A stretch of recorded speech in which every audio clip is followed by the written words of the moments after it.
नाटक अकेडमी में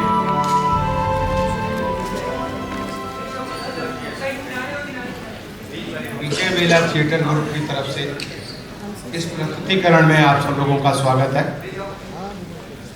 कार्यक्रम में और ज़्यादा विलंब ना हो तो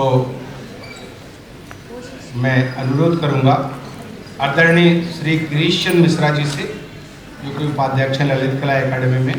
सर बाहर ऊपर मंच दीप प्रज्वलन के लिए आने का कष्ट करेंगे। सर श्री महेंद्र विष्णु जी, सर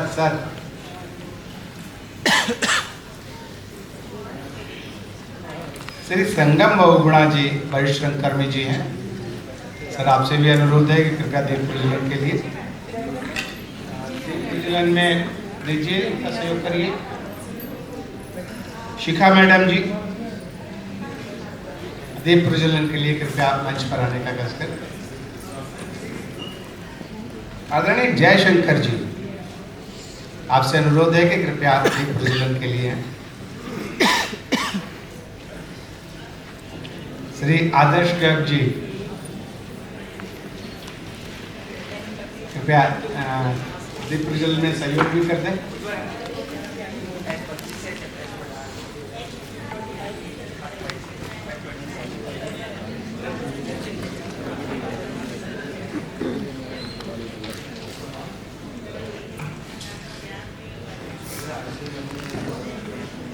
आज हम नाटक ऑरेंज जूस के लिए यहाँ एकत्रित हुए हैं। शीर्षक से बड़ा थोड़ा सा अजीब सा लगेगा, परंतु हम लोगों का मानना है कि आप लोगों का मनोरंजन भरपूर होगा।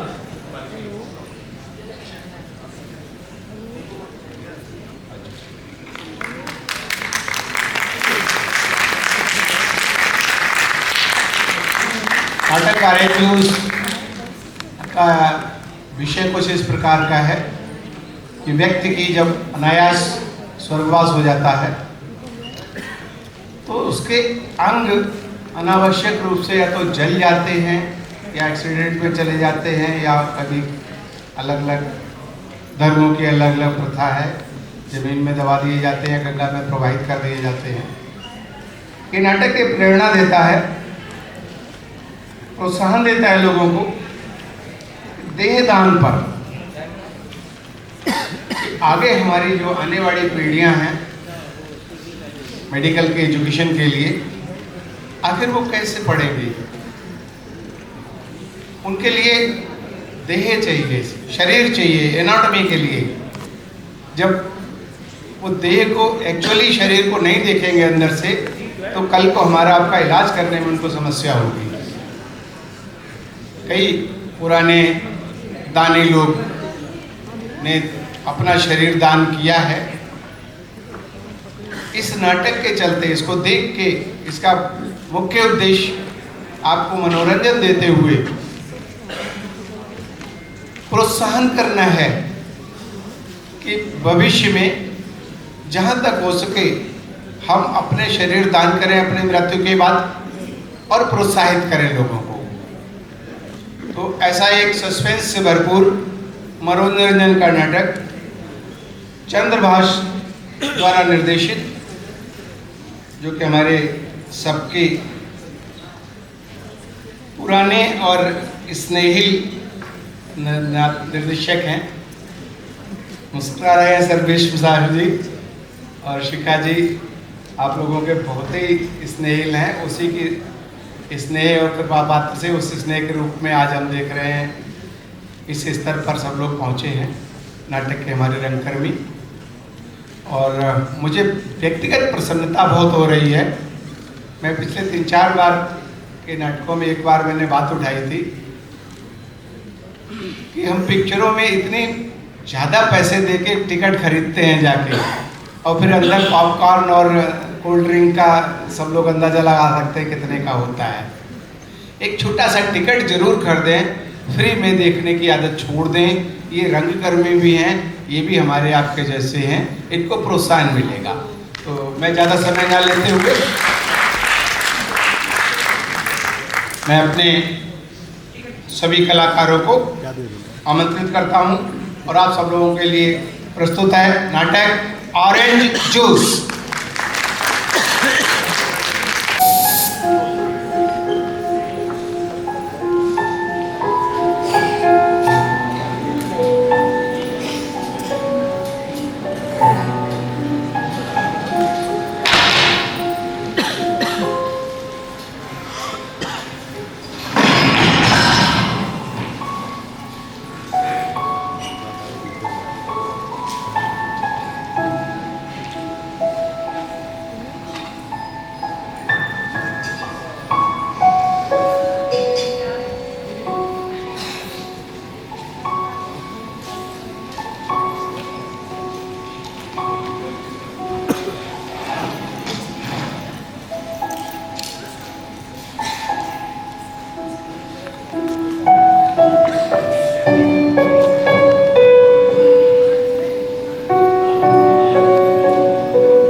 मकर संक्रांति का दिन है।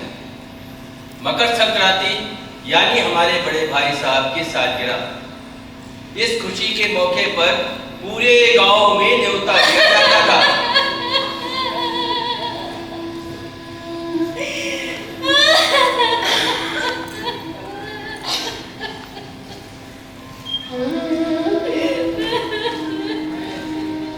पर इस साल इस समारोह को कैंसिल करना पड़ा। इसकी मुख्य दो वजह है। एक तो हमारे बड़े भाई साहब की तबीयत ठीक नहीं है। तबीयत ठीक नहीं है मतलब उनकी तबीयत इस कदर बिगड़ी है, इस कदर बिगड़ी है।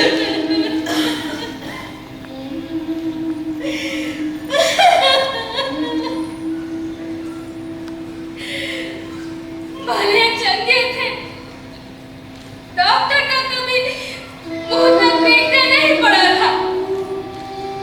तबीयत एकदम चाक चौखट। अचानक ही क्या हो गया? भैया की किडनी ने उन्हें धोखा दे दिया। दोनों किडनी खराब हैं। डॉक्टर ने उन्हें उस पे रखा है, क्या कहते हैं उसे, डायलिसिस। हाँ, डायलिसिस। डायलिसिस, ये नाम तो मैंने कई बार सुना, पर मैंने ये कल्पना नहीं की थी कि डायलिसिस का मतलब खून साफ करने वाली वॉशिंग मशीन। एक पंप के द्वारा आपके शरीर का पूरा खून बाहर निकाल दिया जाता है, फिर उसे एक मशीन में डालकर साफ किया जाता है और फिर साफ खून को आपके शरीर में पंप के द्वारा फिर से डाल दिया जाता। सोचकर मैं कांपने लग जाता हूँ। बाबूजी को जब पहली बार डायलिसिस मशीन में देखा था तो चंदर भैया को चक्कर आ गया। वो तो मैं इनके बगल में खड़ा था तो संभाल नहीं, वरना एक और इमरजेंसी। और खर्चा, पैसा तो ऐसे बह रहा है जैसे खुले नल से पानी बह रहा हो। इस समारोह को कैंसिल करने की एक वजह यही है, अब इतना सारा खर्च उठा सके ऐसी हालत हमारी रही नहीं ना। अभी अभी हम हॉस्पिटल से आ रहे हैं। बाबूजी की तबीयत जो है, क्या? वो माँ बड़े डॉक्टर आए, उन्होंने कहा है कि जितना जल्दी हो सके उतना जल्दी किडनी ट्रांसप्लांट करना पड़ेगा। क्या किडनी ट्रांसपोर्ट? अरे ट्रांसपोर्ट नहीं चाचा जी, ट्रांसप्लांट। अरे हाँ वही, लेकिन इसका करना क्या होगा? जितना जल्दी हो सके उतना जल्दी करना पड़ेगा। मतलब डॉक्टर ने कुछ तो बताया होगा। अब इसमें डॉक्टर क्या बताएगा चाचा जी? हम में से किसी एक को अपनी किडनी डोनेट करनी होगी, बस। लेकिन डॉक्टर ने कहा क्या? अरे माँ, कुछ नहीं कहा। कुछ नहीं? तो कुछ नहीं, मुझे बताओ। माँ, वो डॉक्टर कह रहे थे कि बाबूजी की किडनी ट्रांसप्लांट करनी पड़ेगी। मतलब? देखिए मैं समझाता हूँ भाभी जी, वो क्या है कि बड़े भाई साहब की तबीयत ठीक नहीं है ना, उनकी किडनी खराब हो गई है, तो उनका ऑपरेशन करके उसमें नई किडनी डाल देंगे। नहीं किडनी? हाँ हाँ, ये तो मुझे मालूम है, लेकिन नई किडनी डॉक्टर के पास होगी ना? अरे माँ, आप पहले बताइए। मैं बता, वेरी सिंपल। हम क्या करें, किसी की ठीक यानी सही ढंग से काम करने वाली किडनी को ऑपरेट करके निकाल देंगे, फिर बाबूजी का ऑपरेशन करके वही किडनी डाल देंगे, सिंपल। किसी की मतलब? किसकी? अरे माँ, वो सब हम आपको बता देंगे। हाँ। आप इन सब बातों की फिक्र ना करो। डॉक्टर ने आपको आराम करने के लिए कहा है, आप जाकर आराम करो। फिक्र ना करो? अरे कैसे फिक्र ना करो?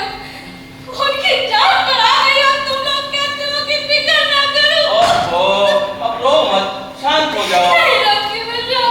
तो ठीक है, रो लो, और जब हो जाए तो बता देना, वैसे भी रोने से मन हल्का हो जाता है। चाचा जी प्लीज। अब तुम मुझे बताओगे कि मुझे कब रोना है, कब नहीं रोना है? माँ, अरे सुनो तो माँ। माँ, कहाँ जा रही हो?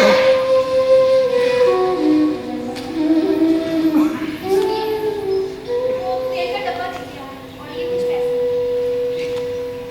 चाचा जी, वो ये तेल का डिब्बा देंगे और ये कुछ पैसे देंगे। हाँ ठीक। ठीक। और सुनो, हाँ वो तेल ठीक से चेक कर लेना, अगर कुछ गड़बड़ हो तो मुझे बता देना। ठीक। अच्छा, ये डॉक्टर ने और सुनो, तेल बराबर चेक कर लेना और कुछ दिक्कत हो तो मुझे बता देना, ठीक है? ठीक है। अच्छा, ये तेल कोई भी दे सकता है, मेरा मतलब किसी की भी चलेगी? अरे चाचा जी, तेल नहीं किडनी। अरे हाँ, वही और किडनी। किसी कैसे चलेगी?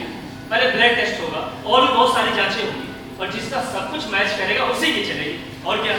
चाचा जी, डॉक्टर साहब पहले टेस्ट करेंगे, फिर वही बताएंगे कि किसकी चलेगी और किसकी नहीं चलेगी। अच्छा, मुझे एक बात जाननी थी। क्या? जिसकी किडनी निकाली जाएगी, मेरा मतलब है जो किडनी डोनेट करेगा उसको कुछ नहीं होगा? क्या हो? क्या होगा वही तो पूछ रहा हूँ। अरे नहीं सर, ऐसा कुछ नहीं है। दरअसल हमारे शरीर में 2 किडनी है, लेकिन हमारे शरीर का काम एक ही किडनी चल जाता है। इनफैक्ट उसे तो पता भी नहीं चलता कि उसके शरीर में 1 किडनी है या 2। हाँ, मैंने भी कहीं पढ़ा है कि कभी-कभी इंसान एक ही किडनी के साथ पैदा होता है। चंदर भैया बिल्कुल ठीक कर रहे हैं, लेकिन जितना जल्दी हो सके हम सबको टेस्ट करा लेना चाहिए। अरे सबको क्यों? पहले मेरा ही टेस्ट करा लो। अगर मेरी किडनी मैच हो जाती है तो फिर सबको टेस्ट कराने की क्या जरूरत है? हाँ, ये ठीक रहेगा। लेकिन मुझे कुछ दिनों से वो है क्या? डायबिटीज। डायबिटीज आपको? हाँ। क्या बात करते हैं चाचा जी? ये आपको कब हुआ? मेरा मतलब आपको कब पता चला? डॉक्टरों ने कब बताया? ये डॉक्टर ने नहीं बताया मुझे, मतलब ऐसा डायबिटीज जैसा लगता है। डायबिटीज जैसा लगता है, इसका क्या मतलब चाचा जी? वो सब छोड़ो तो मुझे ये जानना है कि मान लो अगर मुझे डायबिटीज है तो क्या मेरी किडनी चलेगी? अरे कैसे चलेगी चाचा जी? मतलब नहीं चलेगी। Anyway, डॉक्टरों ने कहा है कि हम दोनों किडनी मैच होने की ज्यादा चांसेस है। अरे भाई, हम दोनों के बेटे हैं ना, इसलिए। हाँ, ये तो बहुत अच्छी बात है। अरे भाई, तुम लोग जवान हो, तंदुरुस्त हो, तुम्हारे शरीर का अंग तुम्हारे बाबूजी के काम आ जाए, इससे अच्छी बात भला और क्या हो सकती है? हाँ, लेकिन टेस्ट हम सबको करवाना पड़ेगा। अरे भाई, हम दोनों की मैच ना हुई तो? हाँ, ये बात भी सही है। चाचा जी, आप योगेंद्र भैया और भाभी जी से भी कह दीजिएगा प्लीज। ठीक है, मैं उनसे कह दूंगा। अच्छा, एक बात पूछूं? पूछिए। मान लो अगर तुम दोनों की किडनी मैच हो गई तो तुम दोनों में से किडनी कौन देगा? अरे वो तो अरे वो मैं बताता हूँ चाचा। मुझे क्या लगता है कि मुझे क्या लगता है, वैसे ये तुम दोनों के आपस का मामला है, लेकिन फिर भी मुझे लगता है कि अगर चंदन से मैं क्यों? भाई तुम्हारी शादी हो गई है, हाँ तो मेरा एक बच्चा भी है, इसलिए अब चाचा जी, किडनी डोनेट करने और बच्चा होने ना होने में क्या फर्क है? भाई ऐसा सुना है, क्या किडनी डोनेट कर दे तो बच्चा नहीं होता? ऐसा लोग कहते हैं। अरे चाचा जी, लोगों को क्या, वो तो कुछ भी कहते रहते। डॉक्टर साहब ने साफ साफ शब्दों में समझाया था कि ऐसा कुछ भी नहीं। चाचा जी, हाँ आप कह रहे थे कि मेरे बच्चा, हाँ बच्चा है। पर चाचा जी मेरे तो बच्ची है, यानी लड़की। हाँ, लेकिन तुम्हारे तो बेटी है, बेटा नहीं। लेकिन भाई ये तुम्हारे बाबूजी की जिंदगी का सवाल है। नहीं नहीं नहीं, अभी सवाल ये है कि हम दोनों में से किडनी देगा कौन? अरे चंदन भैया कैसी बातें कर रहे हैं? अभी सिचुएशन ऐसी हो रहा है। नहीं, इसका फैसला करना हो। देखो भाई ये तुम दोनों के आपस का मामला है, लेकिन मैं तो यही कहूंगा कि तुम लोग पहले आपस में ये तय कर लो कि किडनी देगा कौन। मेरी बात समझ रहे हो ना?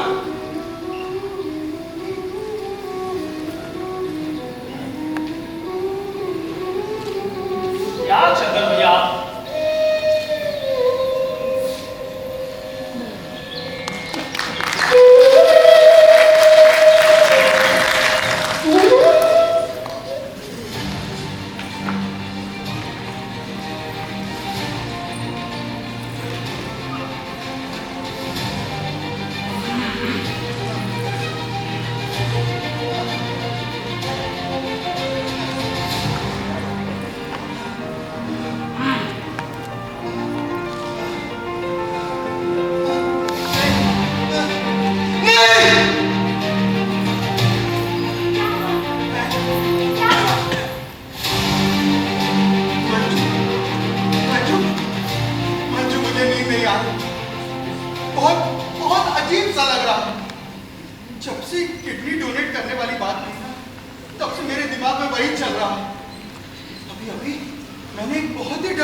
और तुमने मार लिया?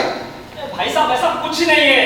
आप कुछ भी अनाप शनाप सोचने लगते हैं। आप समझने की कोशिश क्यों नहीं करते? तुमने देखी है रिपोर्ट?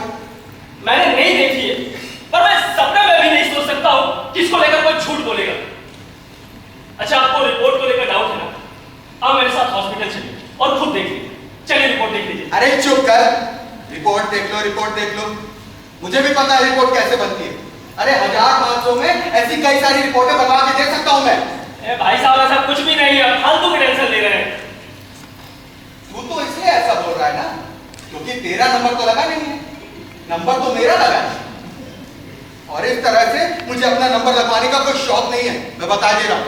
क्या इसका मतलब ऐसा बाबूजी को अपनी चीजें नहीं देंगे तो बाबूजी का क्या होगा? हम लोग क्या करेंगे? माँ का क्या होगा? भाई साहब पहले सुनिए ना भाई साहब। अरे छोड़, सुनिए भाई साहब, सुनिए भाई साहब। तू तो इसलिए ऐसा बोल रहा है ना क्योंकि तू तो बच गया इस बोगस रिपोर्ट का सहारा लेकर। सवाल का करिए भाई साहब। अरे कोई बोगस रिपोर्ट नहीं बनवाई और मुझे कोई ऐतराज भी नहीं बाबूजी किडनी देने में आपकी तरह। हाँ तो जाना, तू ही तेरी किडनी मुझे क्यों आगे कर रहा? तुम लोग सब मिलकर मुझे क्यों बता रहे हो? मुझे समझ में नहीं आ रहा। लेकिन मैं अपने साथ ऐसा नहीं होने दूंगा। मैं बता दे रहा हूं, मैं अपने साथ ऐसा हरगिज़ नहीं होने दूंगा। बाबूजी, बाबूजी मुझे माफ कर दीजिए। मुझसे जब नहीं हो पाएगा बाबूजी। बाबूजी मुझे माफ कर दीजिए।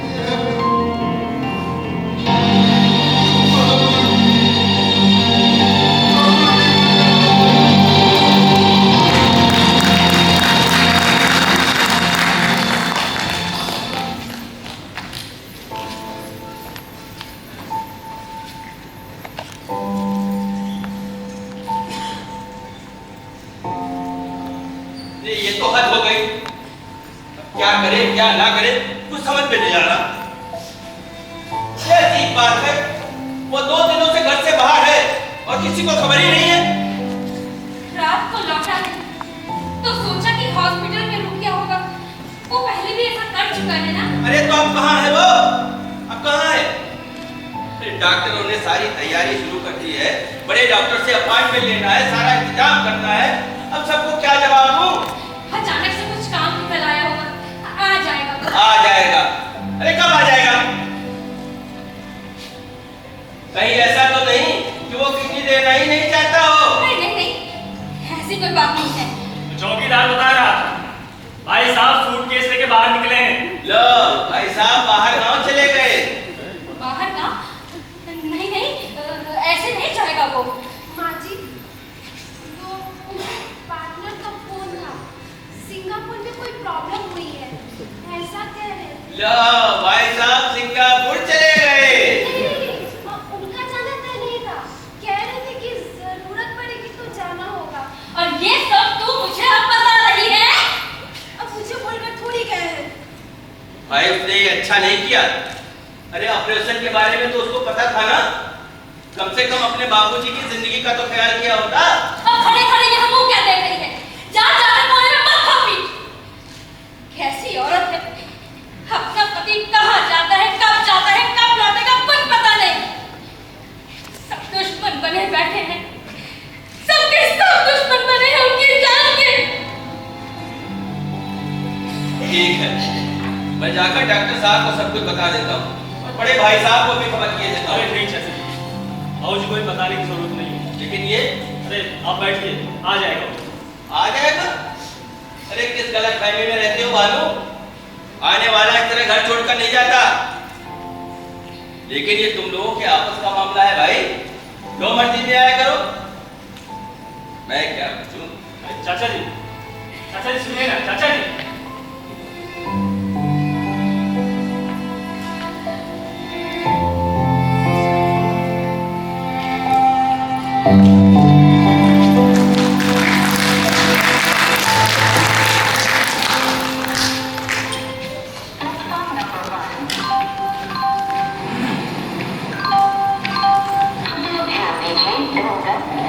Speaker से जयपुर से जयपुर बिहारू हनुमानगढ़ के रास्ते श्री गंगानगर को जाने वाली 0406 जयपुर श्री गंगानगर स्पेशल अपना निर्धारित Excuse me, आप रानावत हवेली से? हाँ बराबर।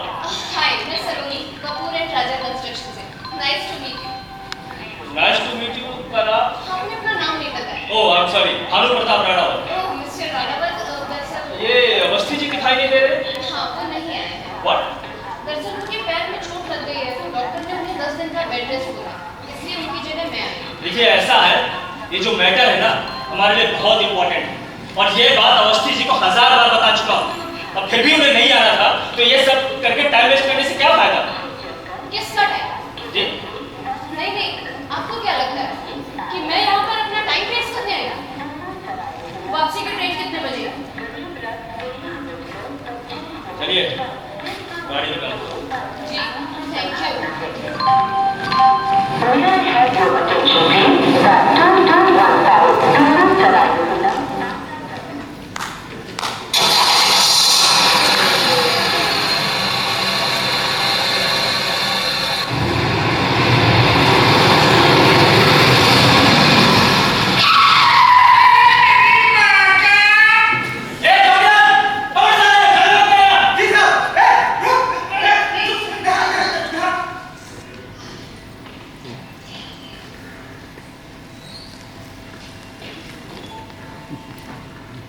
हम जैसे ही रानावत हवेली में एंटर कर रहे थे, बगल में एक आदमी खड़ा था। अब गलती से उसके ऊपर गाड़ी के टायर से थोड़ा छींटा तो उछल गया।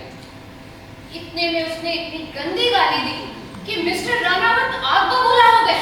भाभी, मंजरी भाभी, भाभी, हाँ दिवस साहब, क्या हुआ? भाभी ये वो क्या नाम है आपका? हाय, मैं सलोनी। खम्मा गए। चौकीदार! खम्मा? गए नहीं। चौकीदार! जी साहब आया। नहीं आ रहे हो? जल्दी कैसे ऐसे गलती हो गई? अरे साहब बहुत तेज दौड़ था, बहुत भगा था। क्या बोला? क्या बोला? गलती हो गई मुझे। गाली दी ना? पता है ना सारे किसकी हवेली के बाहर खड़ा था? मेरी बात तो सुन। मुझे अरे क्या हो गया? छोड़िए। ऐसे लोग ना इसी के लायक होते हैं। ए चौकीदार, बाहर फेंक साले को। ए फट हेलो सब क्या है? अब ये क्या बदतमीजी? और आप हमारे व्यक्तिगत मामलों में दखलअंदाजी ना दें तो ज्यादा बेहतर होगा। देवर साहब,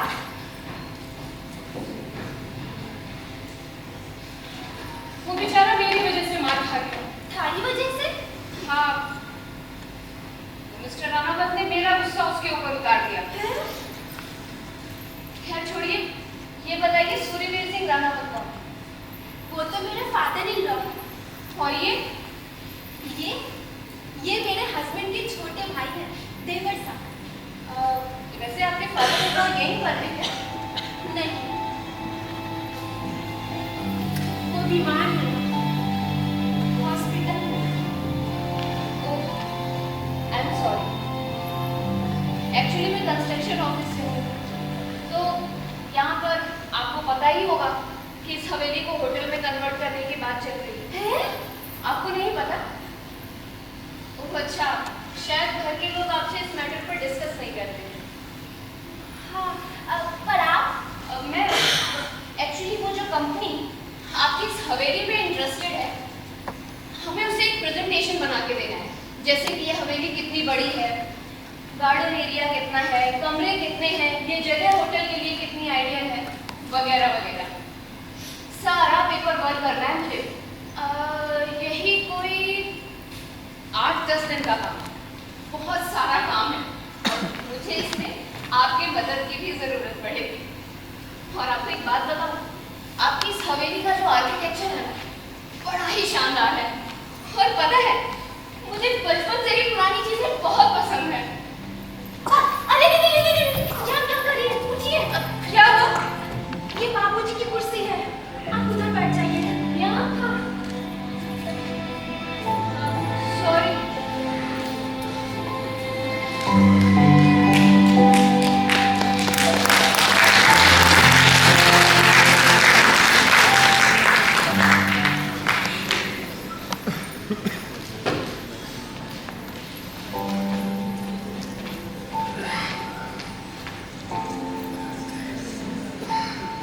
भानु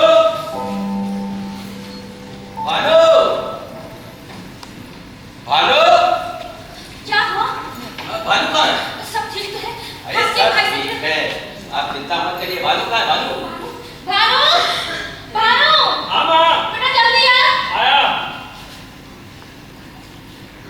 क्या हुआ चाचा? अरे भानु, वो जयपुर से तुम्हारे फूफा जी का फोन आया था। कोई बुरी खबर तो नहीं? अरे बुरी खबर नहीं है भाभी जी, खबर बहुत अच्छी है, सब कुछ तय हो गया।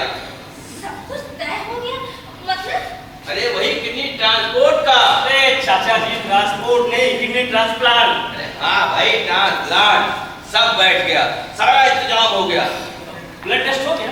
अरे टेस्ट हो गया, रिपोर्ट आ गई, मैच हो गया। और इतना अच्छा मैच हुआ है, इतना अच्छा मैच हुआ है कि डॉक्टर भी बहुत खुश है। अरे क्या तय हो गया? मेरी तो कुछ समझ में नहीं आ रहा। बात क्या है? मैं बताता हूँ। वो एक लड़का है जो बाबूजी को अपनी किडनी डोनेट करने के लिए तैयार है। यानी कि डॉक्टर उस लड़के की किडनी को निकाल के तेरे बाबूजी के शरीर में डालेंगे? हाँ। ये तो बड़ी अच्छी खबर है, लेकिन वो लड़का है कौन? अब मुझे कैसे पता? मुंबई से किसी एजेंट ने भेजा है। चाचा जी, अब जब सब कुछ मैच हो गया है तो ऑपरेशन जल्दी हो जाना चाहिए। हाँ। सब कुछ अच्छे से तय हो जाए ना, तो मैं पूरे गांव को सती मैया के दर्शन करवाने ले जाऊंगी। ऐसी मन्नत मानी है मैंने। हाँ, हैं? पूरे गांव को? और नहीं तो क्या? वो लेके जा सकती तो मैं क्यों नहीं लेके जा सकती? अरे वो पूरी 20 बस भर कर ले गए थे। तो वो जब सारे लोगों को लेके जा सकती तो मैं क्यों नहीं? अरे भाई, अपनी हालत तो देखो। अरे चाचा जी, प्लीज प्लीज, अब आप अपनी रामायण शुरू कर दीजिए। आलू समझो तो एक बस में 60 पैसेंजर होते हैं और एक पैसेंजर का किराया 210 रुपया और आना जाना 420, फिर उनका खाना पीना रहने के इंतजाम में 500 रुपए, कम से कम एक व्यक्ति पर 1000। अरे चाचा जी, प्लीज छोड़िए ये सब। ठीक है, छोड़ देता हूँ, मुझे क्या। अरे हाँ, वो जैसे तुम्हारे फूफा जी पूछ रहे थे कि यहाँ वो लड़का आया कि नहीं, मैंने तो कहा यहाँ तो कोई नहीं है। वो लड़का यहाँ आने वाला था? वही जैसी कह रहा था कि यहाँ वो लड़का है कि नहीं। नहीं, यहाँ तो कोई नहीं आया। एक मिनट, वो चौकीदार बता रहा था कि यहाँ कोई लड़का आया था। कहाँ गया वो? अरे नहीं माँ, अरे वो चाचा जी, फूफा जी ने बताया होगा ना उस लड़के का क्या नाम है, कैसा दिखता है, क्या उम्र होगी। अरे अब ज्यादा कुछ फोन पे थोड़ी कोई बताता है। लेकिन वो गया कहाँ? उसे जाने किसने दिया? चौकीदार! हे भगवान। हेलो, कुछ प्रॉब्लम है क्या? नहीं चाचा जी, प्रॉब्लम नहीं है। वो दरअसल मैं सुबह बाहर से आया था तो गेट पे एक लड़का खड़ा था, उसने मुझे बहुत गंदी गाली दी। ओहो, कहीं ये लड़का वही तो नहीं था? क्या किया तूने उसका? मैं बताती हूँ। इसने उसे थप्पड़ मारे, लाते मारे, हर इतनी पिटाई की कि लड़की वहीं से भाग गया। अरे ये लड़का वही था क्या? और कौन हो सकता है? मुझे थोड़ी ना पता था कि ये वही होगा। तुम सब ना ऐसे ही काम करो। ये किस्मत भी पता नहीं मुझे क्या खेल दिखा रही है। बेटे ही बाप की जान लेने पे तुले हैं। दोनों के दोनों बेटे। अरे माँ, मैं नहीं जानता था कि ये वही होगा। अब तो पता चल गया ना। अब खड़ा कहाँ क्यों है? जा ढूंढ ले कहीं से भी। अरे जा। अब जा भाई।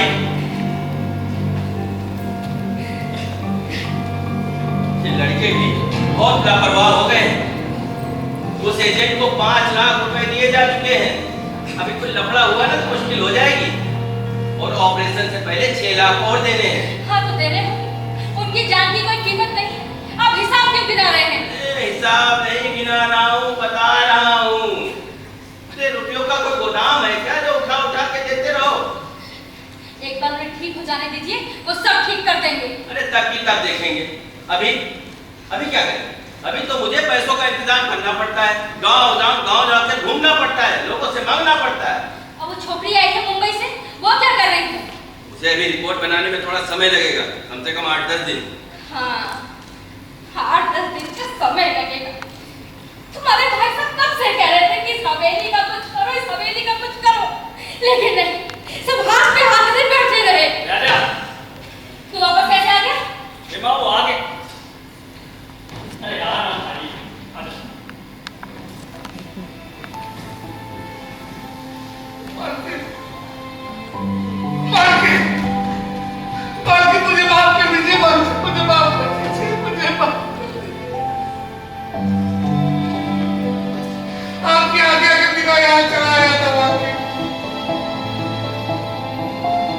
वो थोड़ी मदद की जरूरत थी ना, इसलिए।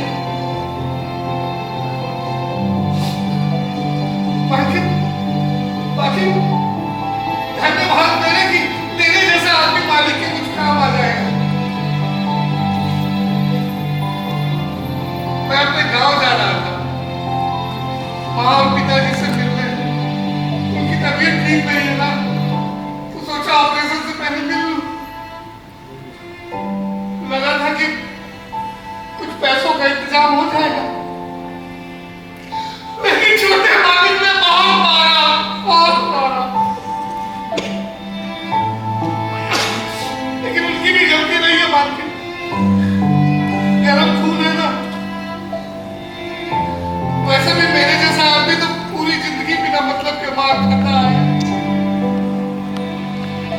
लेकिन मालिक पिछले कुछ दिनों से पेट भर खाना भी नहीं। बस कितने पैसों की जरूरत है? 500 बस 1000 इतने बहुत हो गए। ऑपरेशन के बाद तो मिलेंगे ना हमें। अभी टिकट के लिए बस थोड़ा। ठीक है, पैसों का इंतजाम हो जाएगा। और सुनो, इसने जो कुछ भी कहा सुना हो उसे दिल पर मत लेना, पता नहीं था ना इसलिए हो गया। ठीक है? ठीक है मालिक, बिल्कुल भी दिल पे नहीं लूंगा। इसके खाने का इंतजाम करो जी। और सुनिए, इसे 5000 रुपए दे दो। 5000? ठीक है, दे दूंगा। और सुनो बेटा, खाना खाकर जाना। बहुत बहुत धन्यवाद मालिक, बस बहुत बहुत धन्यवाद, बस बहुत बहुत धन्यवाद। अच्छा ठीक है, अब चलो इधर। किधर?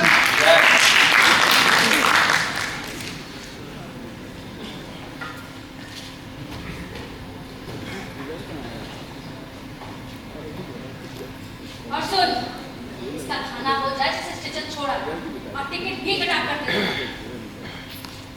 और माफी भी मांग। क्या माफी? ओह, क्या माफी? मांग लेना बेटा, बस समझ।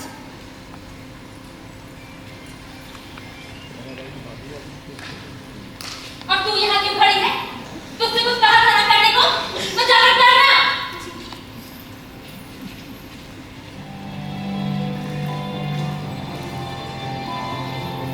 सुनिए बहन जी, मेरे लिए ज्यादा तकलीफ मत लीजिएगा। जो कुछ भी घर में बचा कुचा होगा उससे काम चल जाएगा। आपके हाथ का बना हुआ।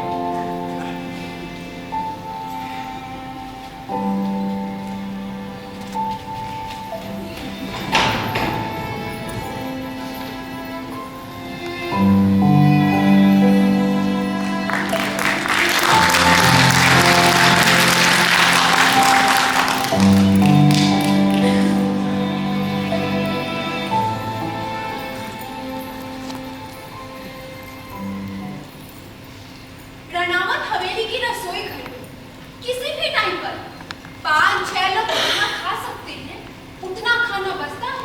लेकिन सासू माँ ने उसके लिए पूरा खाना फिर से बनवाया। और वो खाने में ऐसा टूटा कि जैसे उसने जिंदगी में पहली बार खाना देखा। चाचा जी ने उसे गिनकर 5000 रुपए, मैं उसे स्टेशन छोड़ने उसकी टिकट भी निकलवा कर, और उससे आप ही भी मांगी। अरे ये तो फिर वापस आ गया। तू कैसे छोड़कर आया था कि वो वापस आ गया? मालकिन मैं स्टेशन पर ट्रेन की राह देख रहा था, तभी मुझे चक्कर आ गया। उल्टी देखा तो उल्टी में खून। मैं वही जमीन पर गिर पड़ा। आंखों के आगे मेरा छा गया मन। वो आया तो ट्रेन निकल चुकी थी। जैसे तैसे लड़खड़ाते हुए यहाँ पहुंचा हूँ। आप मुझे किसी धर्मशाला में पहुंचवा दीजिए। रात में वहीं पड़ा रहूंगा उस वक्त। चाचा जी, मैंने इसे गिना पूरे 5000 रुपए थे। नहीं, इतने पैसे मैं नहीं रख सकता। मेरे छोटे मालिक ने मुझे पेट भर खाना खिला ही दिया था, टिकट भी निकाल के दे दी थी। और धर्मशाला में ज्यादा खर्चा नहीं होता है हमारा। रास्ते के लिए 500 रुपये रख। अरे रख ले भाई, तेरी मालकिन दे रही है। हाँ बेटा, और धर्मशाला जाने की बिल्कुल जरूरत नहीं। यहाँ बहुत जगह है, तुम यहीं रुक जाओ। मैं आप लोगों पे बोझ नहीं बन सकता। मुझे कोई धर्मशाला पहुंचा दो ना भाई। अरे भाई, धर्मशाला ढूंढने में भी तो माथा पच्ची करनी पड़ेगी। चल। हाँ।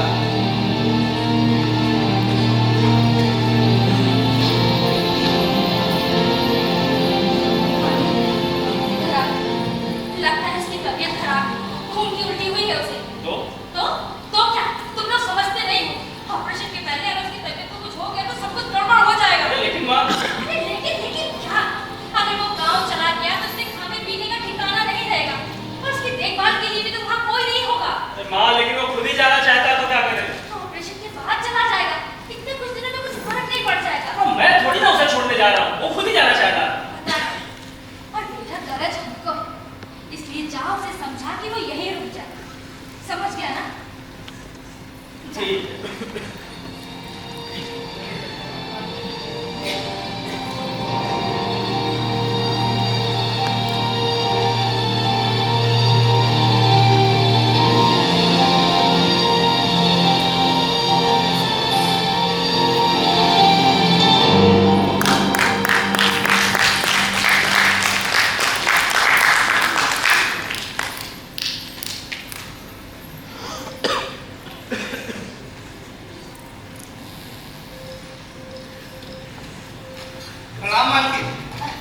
तबीयत कैसी है तुम्हारी?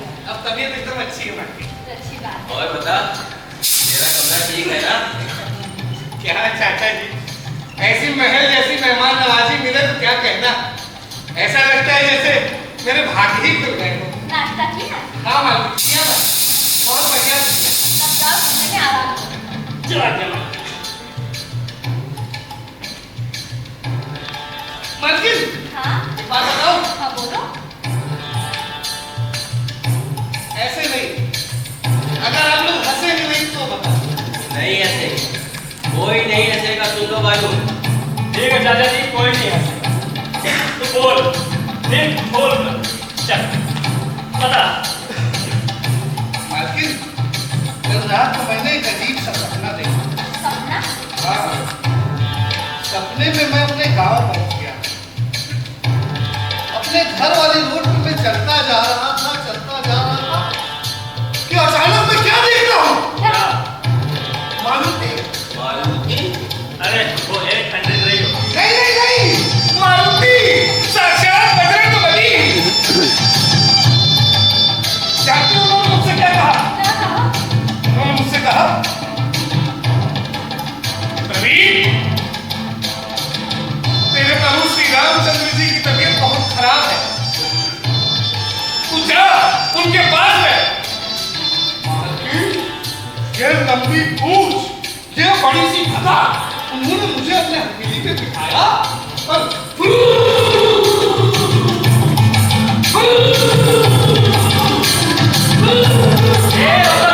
जब मैं नीचे उतरा तो मैं यहाँ इस हवेली में था। मालकिन, मैंने बजरंगबली से पूछा, हे बजरंगबली, मेरे प्रभु श्री रामचंद्र जी कहाँ हैं? कहने लगे, वो देख तेरी सीता मैया बैठी है, तेरी सीता मैया रो रही है। मालकिन, मैंने उनको देखा तो जानती है क्या देखा? क्या देखा? वो आपका चेहरा था मालकिन। मेरा? और आप रोते हुए मुझसे कह रही थी, बेटा प्रवीण, तू कहीं मत जा, यहीं रुक जा। तभी मेरी नींद खुल गई मालिक। अब समझ में नहीं आ रहा है सपने का मतलब क्या है।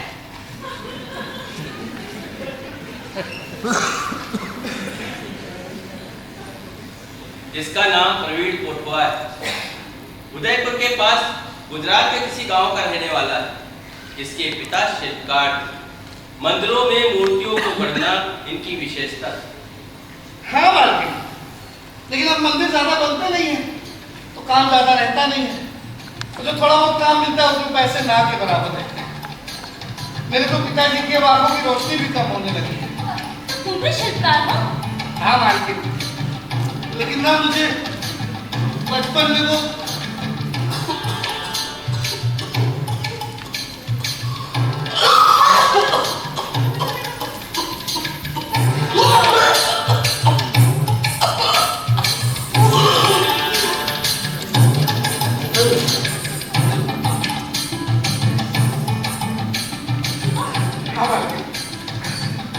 मुझे ना बचपन से जमे का रोग है। वो मूर्ति तराशते समय पत्थर के छोटे छोटे कण ना वो नाक के रास्ते फेफड़े में चले जाते हैं, तो मुझे दमे का दौरा पड़ने लगता है। मालकिन इसीलिए पिताजी मुझे मूर्तियों से दूर रखते हैं। अरे लेकिन आप, तेरी तबीयत कैसी है? अब ठीक है मालिक, अब बिल्कुल ठीक है। डॉक्टर ने जांच में बोला था कि खाने का ध्यान रखना, अच्छा खाने पीने की जरूरत है। क्या बोला था? उन्होंने बोला था तो हाँ, आयरन जूस पीना। हाँ मालिक, आयरन जूस। पहले तो मुझे भी समझ नहीं आया कि आयरन जूस क्या होता है। तब समझ में आया कि आयरन जूस का मतलब संतरे का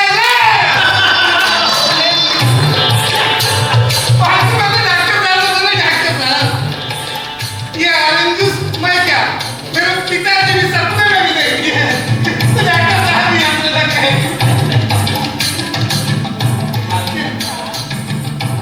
अरे जूस मालकिन संतरे का रस, मालकिन अरे जूस।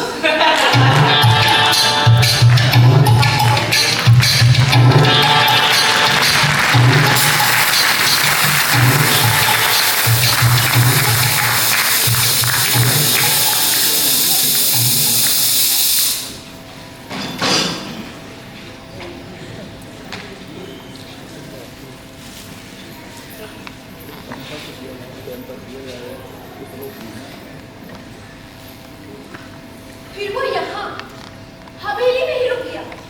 सासू माँ का कड़ा आदेश था कि उसे दिन में 3 बार ताजा संतरे का जूस मिलना चाहिए। संतरे का सीजन नहीं था, पर सासू माँ कहाँ सुनने को तैयार थी। कुछ भी करो, कहीं से भी लाओ, पर संतरे आने चाहिए।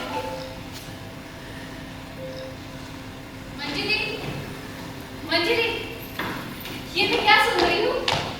तब मैंने सब कुछ सलोनी को बताया। हाँ सच में, हाँ सच। वो जो प्रवीण है वो आपके ससुर जी को अपनी किडनी डोनेट कर रहा है। हाँ मैं साहब, मेरे पास और कोई रास्ता भी तो नहीं।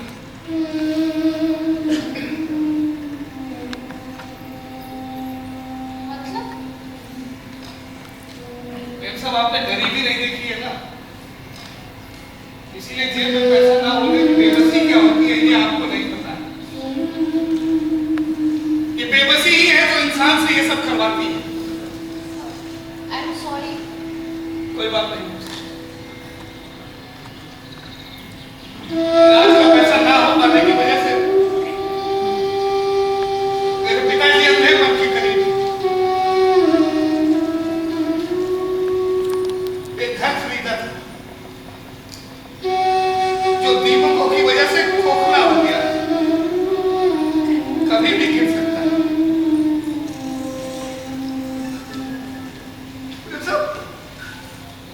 दो छोटी छोटी बहनें पढ़ाई कर रही, रोज चूल्हा जलाने से पहले माँ पूछती है बेटा पैसे हैं? कहता हूँ नहीं माँ, वो रो पड़ती है। ये हालात है हमारे। तभी मुंबई से एक आदमी आया, उसने मेरे हाथ में 5,000 रुपए रखे और बोला कि अगर तू अपनी किडनी देगा ना तो 35,000 रुपए और दूंगा। मैं उसके साथ मुंबई चला आया। जब ये बात मेरे पिताजी को मालूम हुई तो कहने लगे मेरे शरीर का टुकड़ा बेच रहा है, मुझे पूरा का पूरा बेच देता तो इतने ज्यादा ही पैसे मिलते।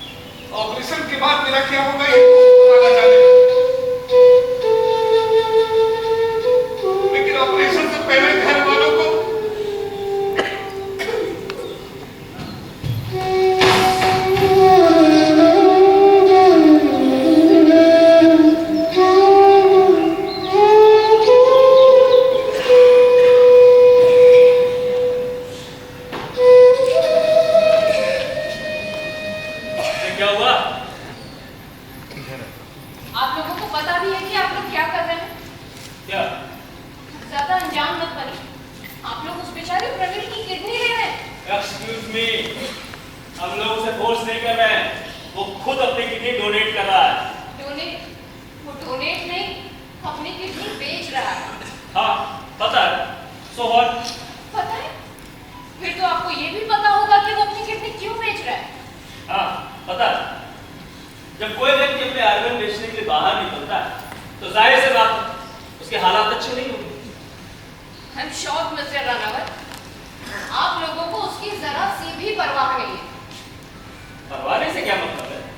अरे उसे इस चीज के पैसे मिल रहे हैं, बढ़िया हवेली में रह रहा है, अच्छा खा पी रहा है, उसकी सारी जरूरतें पूरी की जा रही है और आप करीब परवाह नहीं। जैसे कि एहसान कर रहे हैं उसके ऊपर।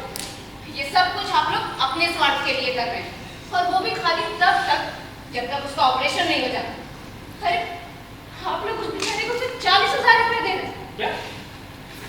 40,000? आपकी जानकारी के लिए बता दें, उसे पूरे 11 लाख रुपए दिए जा रहे हैं किडनी के। क्या? 11 लाख? जी हाँ, वो भी सिर्फ किडनी के। हॉस्पिटल की फीस अलग, डॉक्टरों की फीस अलग, ऑपरेशन की फीस अलग। लेकिन वो तो मुझे अभी बोल के गया कि उसे सिर्फ 40,000 मिल रहे हैं। उसका मुझे नहीं पता। इसका मतलब वो मुझसे झूठ बोल रहा है। नहीं, शायद सच बोल रहा हो। हमारी पेमेंट तो एजेंट को करते हैं ना। अब ये एजेंट कहाँ से आ गया? अरे भाई, वो एजेंट के थ्रू आए ना हमारे पास। Mister Ranawat, I can't understand anything. नहीं जी, ये जो डोनर है ना, वो एजेंट के थ्रू ही आते हैं, वरना हम उन्हें कहाँ ढूंढते फिरेंगे और वो हमें कहाँ ढूंढता फिरेगा। अच्छा, तो आपके कहने का मतलब ये है कि आप एजेंट को 11 लाख रुपए दे रहे हैं और एजेंट उस बेचारे प्रवीण को सिर्फ 40,000। हो सकता है। कितनी गलत बात है। कुछ गलत नहीं अरे कुछ तो लिमिट होनी चाहिए किसी को इस्तेमाल करने की। होती है। आप जितना किसी का इस्तेमाल कर सकते हैं। मिस्टर रानावत, कैसे समझा? जी कहिए। देखिए, वो बेचारा बड़ी मुसीबत में है। उसके फादर की आंखों की रोशनी जा चुकी है, उसका घर कभी भी टूट सकता है। क्या आप लोग उसके लिए कुछ और नहीं कर सकते? अरे नहीं। अब देखिए, मेकिंग वेकिंग छोड़िए। आप लोगों के पास इतनी बड़ी हवेली है, इतनी सारी प्रॉपर्टी के मालिक हैं आप लोग के लिए 5-6 लाख रुपए क्या मायने रखता है? सोचिए, वो अपनी जान खतरे में डालकर आपके फादर की जान बचा रहा है, तो इतना तो आप लोग उसके लिए कर ही सकते हैं। अरे अच्छा एक काम करिए। क्या? आप मुझे बताइए आपके फादर कहाँ पर एडमिट है, मैं खुद जाकर उनसे बात कर लेती हूँ। एक मिनट।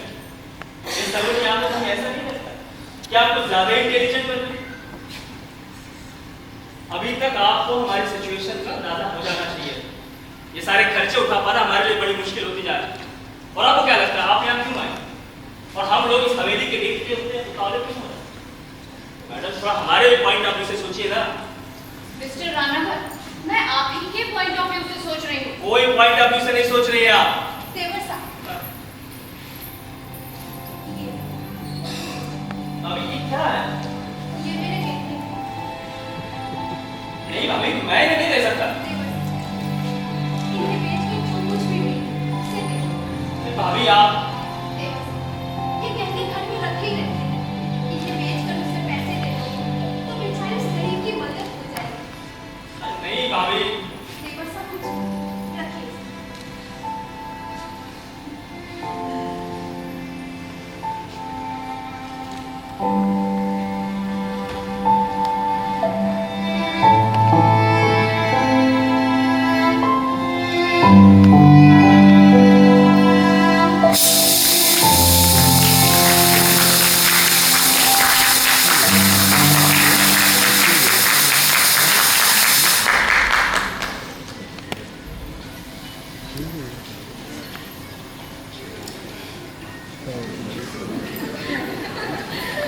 बाकी काम सबसे ठीक से हो गया। अरे मेरे साहब, बहुत बहुत मेहरबानी मेरे साहब, बहुत बहुत मेहरबानी।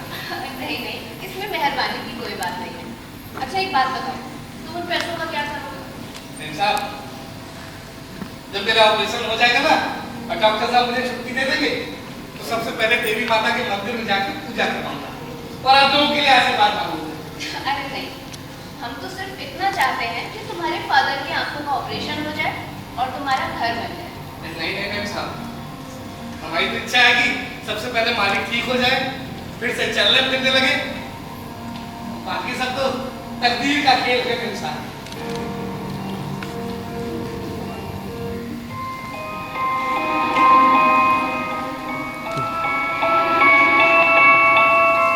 तकदीर का खेल है।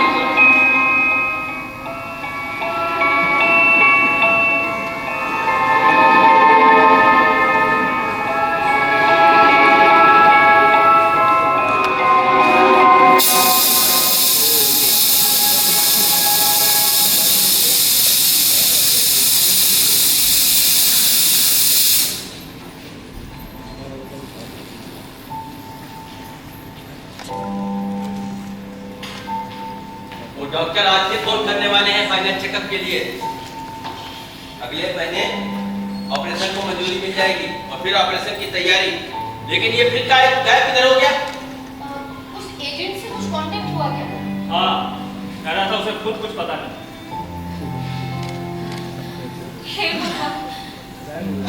हे भगवान, अब तू ही मुझे इस मुसीबत से निकाल।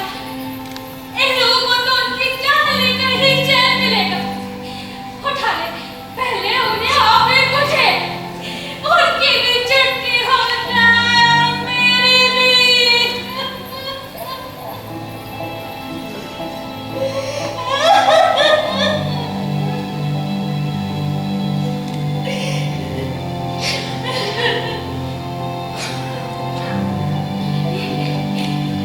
ये सब तेरी वजह से हुआ है। तू ही चाहती थी ना कि इस घर का सत्यानाश हो जाए। मनोज कहीं तेरा रास्ता है, अपने घर में पड़ने दूंगी।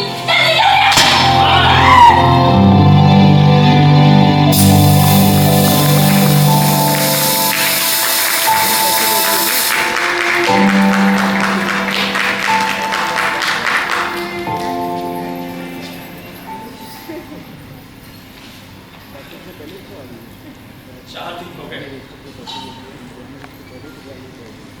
ताऊसी की तबीयत बिगड़ती जा रही। डॉक्टर वो कह रहे हैं कि अच्छा समय हाथ से निकलता जा रहा है। डायलिसिस के कॉम्प्लिकेशंस बढ़ रहे हैं। कभी भी इमरजेंसी आ सकती है, उसके बाद फिर ऑपरेशन। लेकिन इस प्रवीण का कुछ भी पता नहीं है।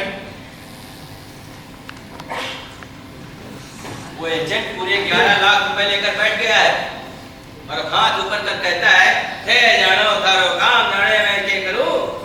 अरे किसने कहा था उसे घर के अंदर टकाने के लिए? किसी ने कुछ कह दिया होगा, चला गया। अब इसका जिम्मेदार कौन है? अरे चाचा जी, डॉक्टरों को क्या जवाब दे? अरे अब उन संतरों का क्या करे? उतनी सारी संतरे की पेटियां, टोकरियां और वो जो जार पेटी कैलिफोर्निया से आई थी, उनका तो अभी तक पेमेंट भी नहीं हुआ। भानु,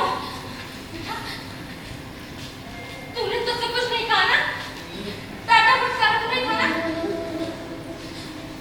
और आप उसकी सारी सुख सुविधाओं का अच्छे से ध्यान रख रहे थे ना? हाँ हाँ बिल्कुल। उसे किसी चीज की जरूरत पड़ी हो और वो यहाँ ना मिली हो? अरे ऐसा हो ही नहीं सकता है।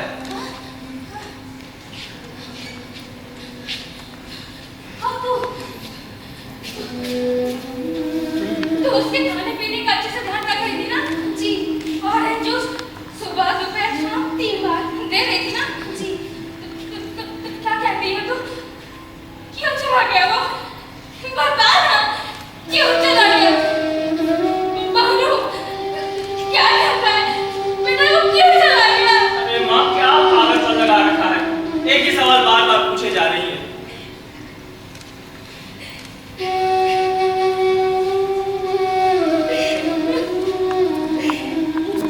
कितना अच्छा इंसान। देखी माँ का भक्त था, पैसों का जरा भी लालच नहीं था।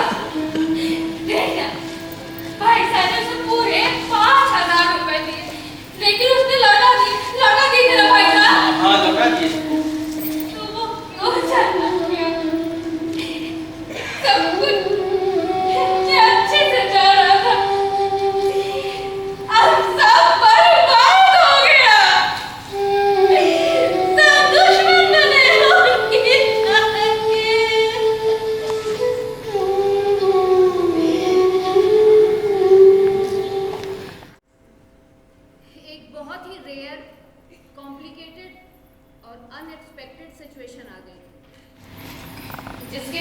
काफी हद तक मैं खुद को ही रिस्पॉन्सिबल मानती हूँ। अरे वो देखो आ गया, वो आ गया। मैं कह रहा था ना कि आ जाएगा, वो आ गया। मैं लेके आता हूँ। हाँ हाँ, मैं कह रहा था कि आ जाएगा, वो आ गया। आ गया आ गया।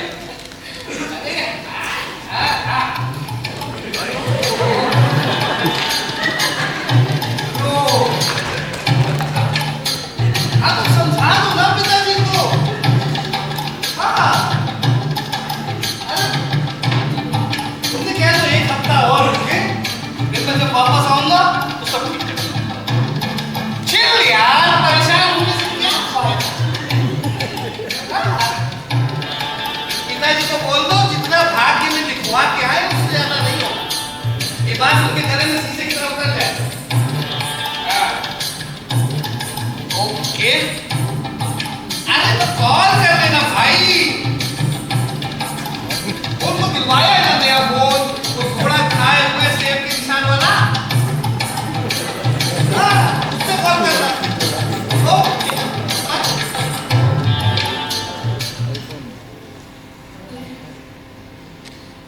मालिक, मालिक, आप लोग ऐसे चुपचाप क्यों खड़े हैं? ऐसे इतना टेंशन में क्यों हैं आप लोग? कहीं आप लोग ये तो नहीं सोच रहे थे कि प्रवीण अब कभी वापस ही नहीं आए? ये सोचा था ना, ये सोचा था ना? नहीं नहीं, ऐसा कुछ नहीं सोच रहे थे।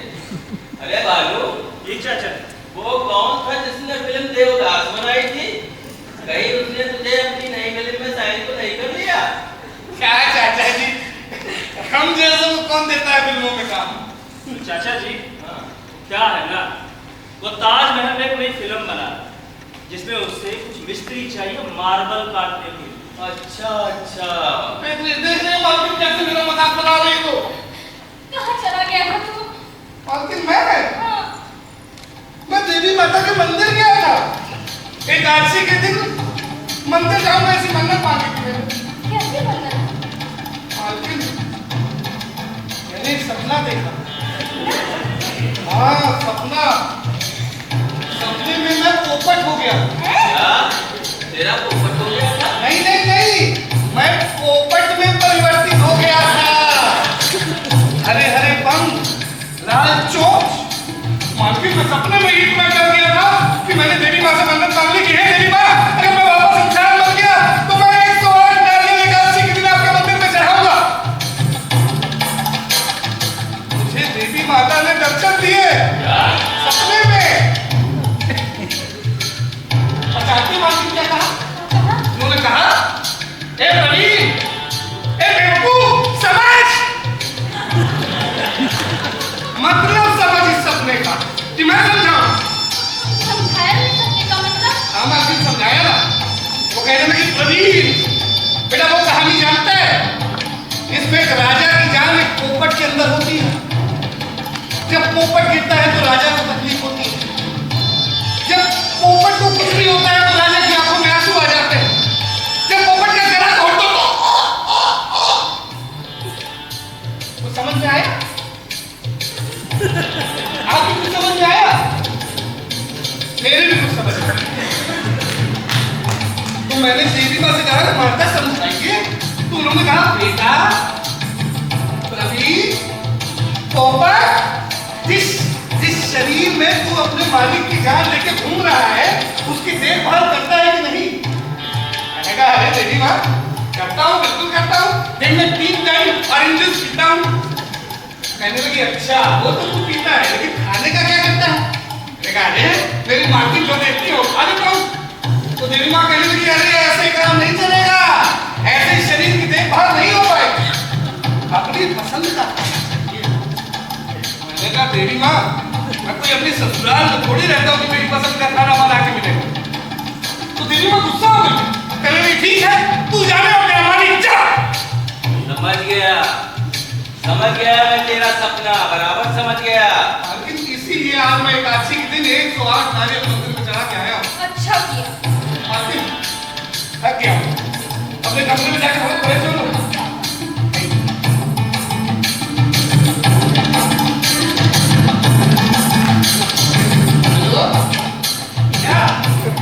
समझ गया। ये नए नए कपड़े, हाथ में सिगरेट का पैकेट, मोबाइल, कहीं इसने घर में हाथ तो नहीं मार दिया? हाथ मारा हो तो भले मारा। जो कर लो बात, मारा हो तो भले मारा हो, अब भाई कुछ कह भी नहीं सकते। तो पहले से संभाल के रखते ना तो हाथ नहीं मार सकता था। अब उससे कुछ कह के बंदी बात को ना बिगाड़ दीजिएगा। ठीक है, आप कहती हैं तो मैं कुछ नहीं कहूंगा उसे। अब तुम लोग भी कान खोलकर सुन लो। ऑपरेशन के अब कुछ ही दिन बच गए हैं। इस बीच उसे कोई छड़ेगा नहीं। अगर किसी ने उसे डांटा फटकारा या उल्टा सीधा कहा और वो यहाँ से चला गया और उनकी जान को कुछ हो गया ना, तो उस इंसान के मत से 2 जीवों की हत्या का पाप चढ़ेगा, क्योंकि मैं भी अपनी जान दे दूंगी। अरे माँ, ऐसा क्यों बोलती हैं आप? बानू, चलो डॉक्टर साहब से बात करते हैं, उनसे कहते हैं जितना जल्दी ऑपरेशन हो सके उतना जल्दी करें। आज की बात को कल करना छोड़े। चाहिए आप। हाँ चलो।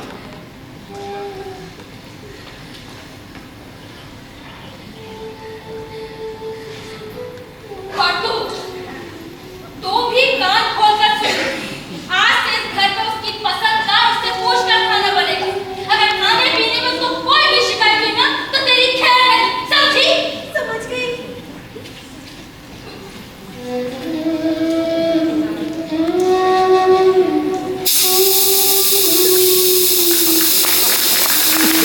मैंने कहा जो भी अनाप शराब खाना है, चल मैं तुझे होटल में खिलवा देता। कहता नहीं, उसे इसी घर में पका चिकन खाना है। यार,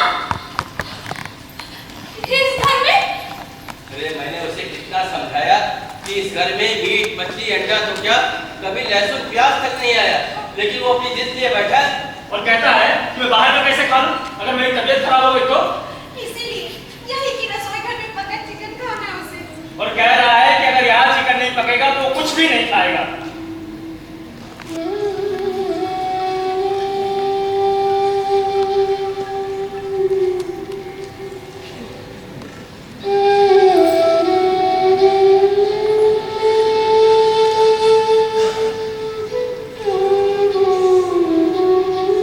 उससे कहो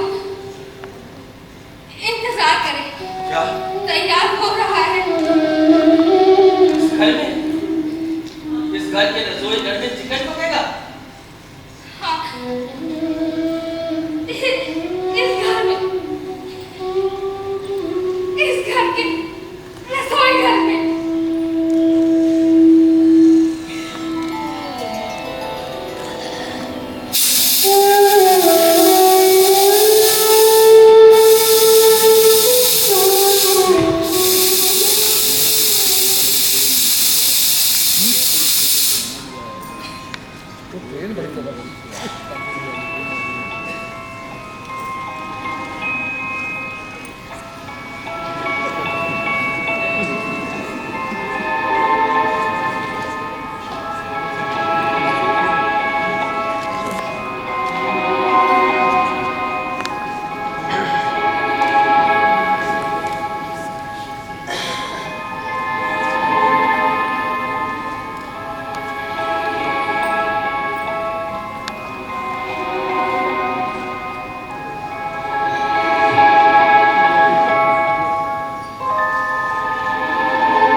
मंगलवार का दिन तय हुआ है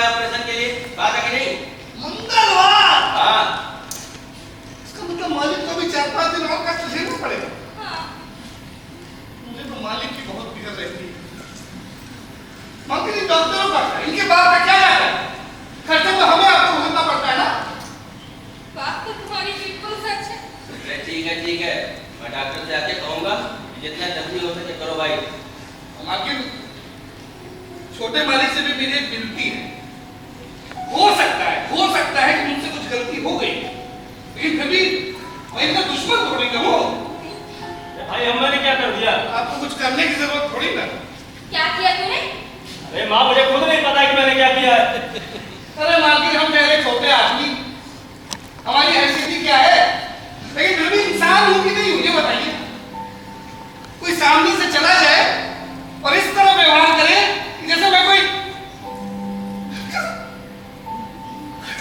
कोने में पड़ी हुई झाड़ू मालकिन, क्या मुझे दुख नहीं होगा? अरे मैं अपने शरीर का एक अंग काट के अपने पिताजी के लिए दे रहा हूं ताकि उनकी जान बच जाए। कुछ तो इज्जत कर लो मेरी। अरे ठीक है, मैं उसे समझा दूंगा। क्या? अरे करेगा तेरी इज्जत। आप क्या समझाएंगे चाचा? बाकी इंसानी जीवन का कोई मूल्य नहीं है इनकी नजर में। तो बड़ा वाला तो काम का बहाना बना के घर छोड़ के भाग दिया कि पिताजी को चाहे कुछ भी हो जाए, मुझे कुछ नहीं होना चाहिए। प्रवीण, चुप कर, ज्यादा मत बोल। और सुनाओ चुप है, सुनने के क्या बोल रहा है? ए सुन, हमारे घर के मामले में टांग अड़ाने की जरूरत है। क्या चुप कर? सुन तो रही ना क्या बोल रहा है? भानु, अब एक शब्द और नहीं। क्या आंख से लगा। ये मत समझना कि मैं कुछ जानता नहीं हूँ, मैं कुछ समझता नहीं हूँ, सब समझता हूँ। मालकिन चाचा जी, अरे अब मैंने क्या किया? मैंने क्या किया? आखिर एक दिन मैंने इनसे कहा कि मेरे कमरे में बहुत गर्मी लगती है, दिन में भी और रात में भी सो नहीं पाता।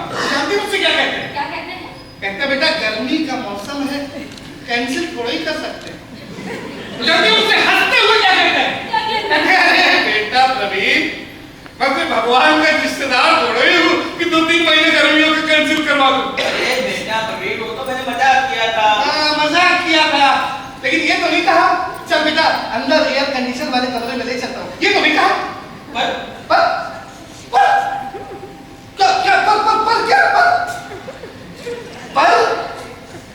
एयर कंडीशन वाले कमरे तो घर के अंदर की तरफ है, जहां घर वाले रहते हैं। ठीक है मालकिन, मैं तो ठहरा बाहर वाला।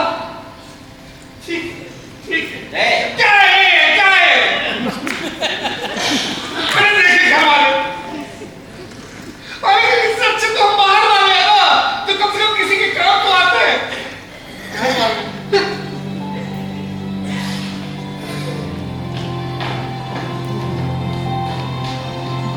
अब क्या करें?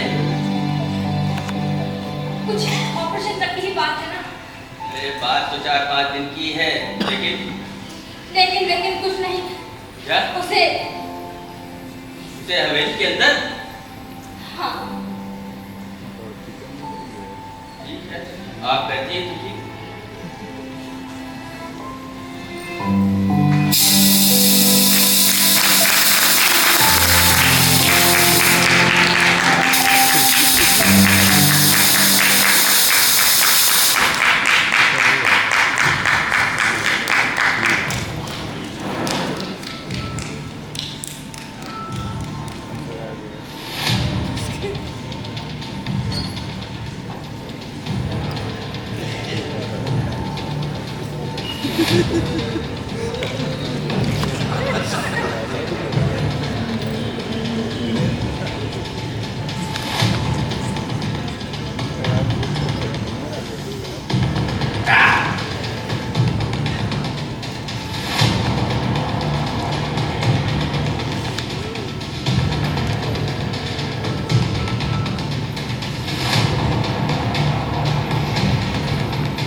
आइए आइए प्रवीण कुमार जी, कैसे हैं? मजा नहीं है चाचा जी, मजा नहीं है। अरे नहीं होता मजा फॉरेन वाली में भाई। इससे तो अपनी ये देसी अच्छी है। लो ट्राई करो। नहीं चाचा जी, आज जो प्यास लगी है वो इससे नहीं बुझेगी। जब तक प्यास नहीं बुझेगी तब तक मुझे नींद नहीं आएगी। अच्छा चाचा जी ये बताइए, पूछिए। परसों मेरी कटाई चिराई हो जाएगी? हाँ। उसके बाद मेरी गाड़ी कितने दिन चलेगी? 6 महीना, साल तक? अरे कुछ नहीं होता प्रवीण कुमार, तुम्हें डॉक्टर ने समझाया तो था। नहीं, अगर ऐसा होता तो तुम लोग क्यों नहीं कितने दे रहे हो? मुझे क्यों आगे करो? किडनी? हाँ किडनी। अरे किडनी मैच भी तो होनी चाहिए। ये मैच वैसे सब बहानेबाजी होती है चाचा जी। अच्छा तो प्रवीण कुमार जी तुम्हें डर लग रहा है? हाँ? डर नहीं लग रहा चाचा जी, डर नहीं लग रहा। फिर प्यास प्यास? प्यास लगी। एक सपना देखा था। भाई रहे सपना देखा था, उसके बारे में इनसे बात करें। इनसे? इनसे इनसे? चाचा जी बस दो मिनट, बस 2 मिनट प्लीज।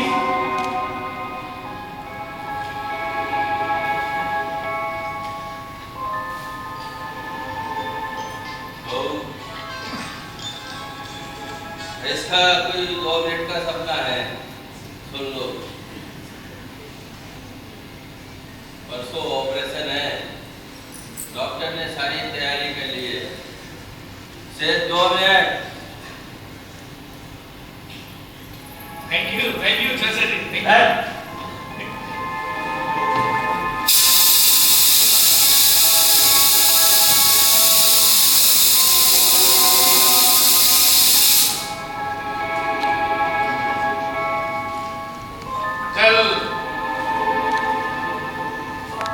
तुम्हारा पति मेरे सपने में आया। क्या नाम है उसका? चंद्र प्रताप सिंह। ईंट के ऊपर बैठा हुआ, मैं नीचे रेत में। उसने मुझसे कहा, भाई सुनो, मेरे बाबूजी का ख्याल रखना, मैं जा रहा हूं। मैंने कहा, अरे भाई साहब, मुझे यहाँ चिलचिलाती धूप और तपती रेत में छोड़ के कहाँ जा रहे हो? कहने लगा, अरे चिंता मत करो, मेरे बाबूजी की सेवा करना। मैंने कहा, अरे मेरी भूख और प्यास का क्या होगा? तुम्हारी भूख और प्यास की देखभाल कौन करेगी? मैंने कहा, अरे वो मतलब तो मुझे नहीं पता था कि वो मतलब तुम करोगी ना देखभाल मेरी भूख प्यास की। अरे वो बेकार आदमी था, ऐसे भूखा प्यासा छोड़ के चला गया, मुझे क्यों? जितना मतलब मैं हुआ, हम दोनों एक दूसरे की भूख और प्यास का ख्याल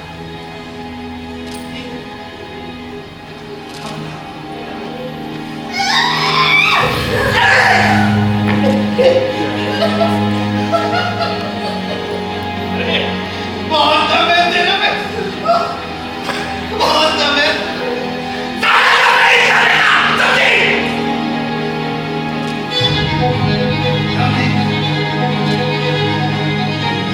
यार मैं सासू माँ ने क्या कहा? अगर चला गया तो बहुत गड़बड़ हो जाएगी। अगर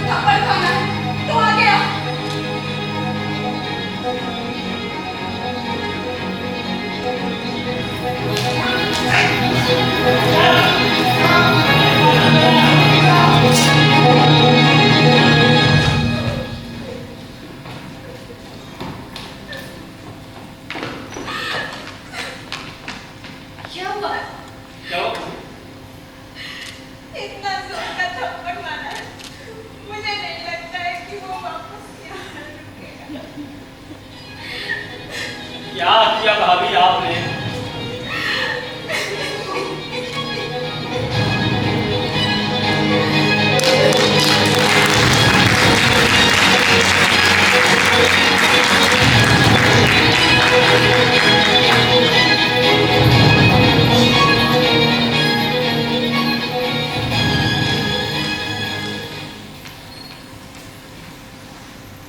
पर अचानक उसे हुआ क्या? क्या पता, चले जाने की जिद लिए बैठा है। ये तो आप मुझे 200 बार बता चुके हैं, पर कोई तो बात हुई होगी ना? तो आपको कैसे समझाएं? वो कुछ बोले तब तो जानू। मैं कोई भगवान तो हूं नहीं जो उसके मन की बात पढ़ लूं। आप सब जानते हैं, लेकिन मुझे बताना नहीं चाहते। ठीक है, मुझे ना बताइए, पर कम से कम उसे जाने से तो रोकिए। उनकी हालत देख ही रहे हैं आप सब लोग। मेरा सुहाग मिटाने में तुले हुए आप लोग। ए माँ, ऐसा क्यों बोलती है? कोशिश कर तो रहे ना। अब मार्केट मुझे इजाजत दीजिए मार्केट, मैं चला। कैसे जाना प्रवीण? ऑपरेशन है, तुम यूं चले जाना चाहते हो बेटा? मैं नहीं जाना चाहता मार्केट, लेकिन क्या करूं?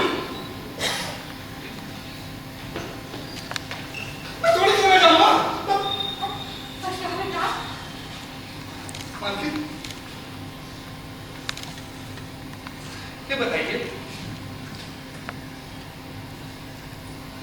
हाँ, वह कोई गलती हो गई क्या? गलती होती तो अच्छा ही था ना चाचा जी, लेकिन ये तो हकीकत है सब। आपको पता क्या हुआ? क्या हुआ? मेरे लिए ऑरेंज जूस का गिलास है। हाँ, मैंने पिया तो बहुत खट्टा था, इतना खट्टा कि पिया ना जा सके, दांत खट्टे हो जाए इतना खट्टा। सच? हाँ, मैंने भाभी जी से शिकायत भी की। मैंने कहा भाभी जी ये जूस बहुत खट्टा है, पीने लायक नहीं है। कहने लगी कि मैं कोई संतरे वगैरह पीऊं क्या, और जोर से थप्पड़ मार दिया मुझे। ऐसा? सिर्फ मुझे थप्पड़ मारा होता तो कोई बात नहीं थी, लेकिन देवी माँ का जो अपमान हुआ है वो मैं नहीं सह सकता। बेटा, उसकी तरफ से मैं तुमसे माफी मांगती हूँ। नहीं माफी माफी मांग के मुझे बाप का भागीदार तो नहीं। अरे बाबा, तो क्या करना होगा? तू चाहता क्या है, बता दे मुझे। ठीक है, भाभी जी से कहिए वो देवी माँ को अपने हाथ से दिखाएं। मतलब? कैसे? किस तरह? किस तरह? तो कहिए कि वो मुझे अपने हाथ से ऑरेंज जूस पिलाए, तभी देवी माँ प्रसन्न होगी। और देवी माँ प्रसन्न हो जाए और कुछ मुझे नहीं चाहिए। मेरा आप सबको आखिरी राम था। ये भी ना पल पल गले में जान अटका रहा है। ये कल का आखिरी दिन और कटे, ये बला डले बस। माँ, ये ऑरेंज जूस देवी में क्या नाटक है? अब नाटक हो या जो भी हो, करना तो पड़ेगा ही। जाकर से समझा। किसे? उस नौटंकी को? नहीं, तेरी भाभी को। बात हाथ से निकलने से पहले जा बेटा, समझा उसको।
जाने दो, इसीलिए मुझे थप्पड़ मारना पड़ा। छोड़ो बातें। घर के आदमी जान का सवाल है। सोचिए भाभी, अगर वो चला गया और बाबूजी को कुछ हो गया तो हम लोग जिंदगी भर अपने आप को माफ नहीं कर पाएंगे। और उसने कैसे कौन सी बड़ी बात कही थी जो उसे तो बुलाना था।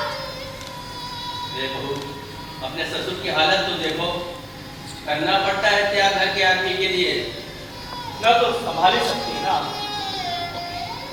और नहीं मानना चाहते तो मेहरबानी करके मुझे जहर ला के दे दो, रात में पीकर सो जाओगी ताकि कभी सुबह ना देखनी पड़े मुझे।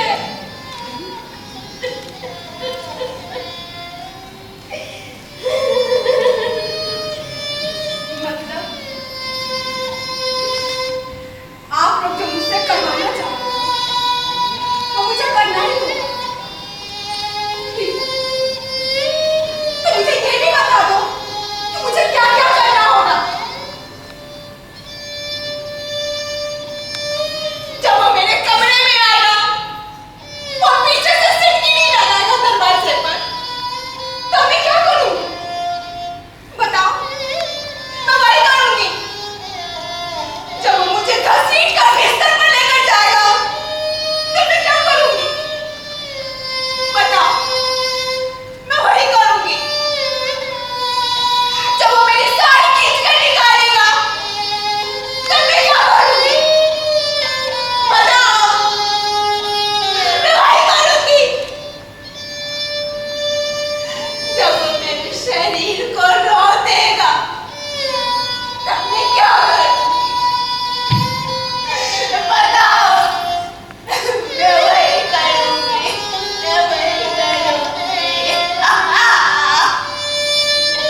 जलेबी वो भी गर्मा गर्म।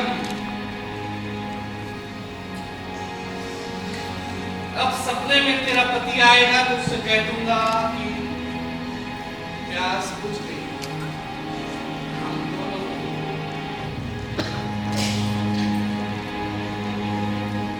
ऑरेंज जूस ठंडा है।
चाचा जी, चाचा जी,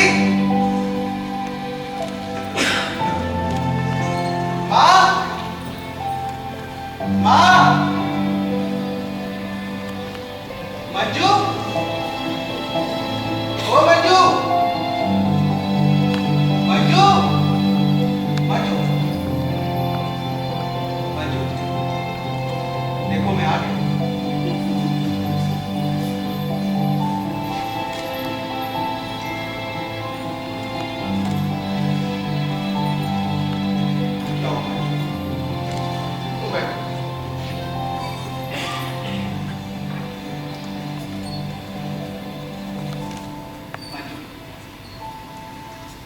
माफ कर दो।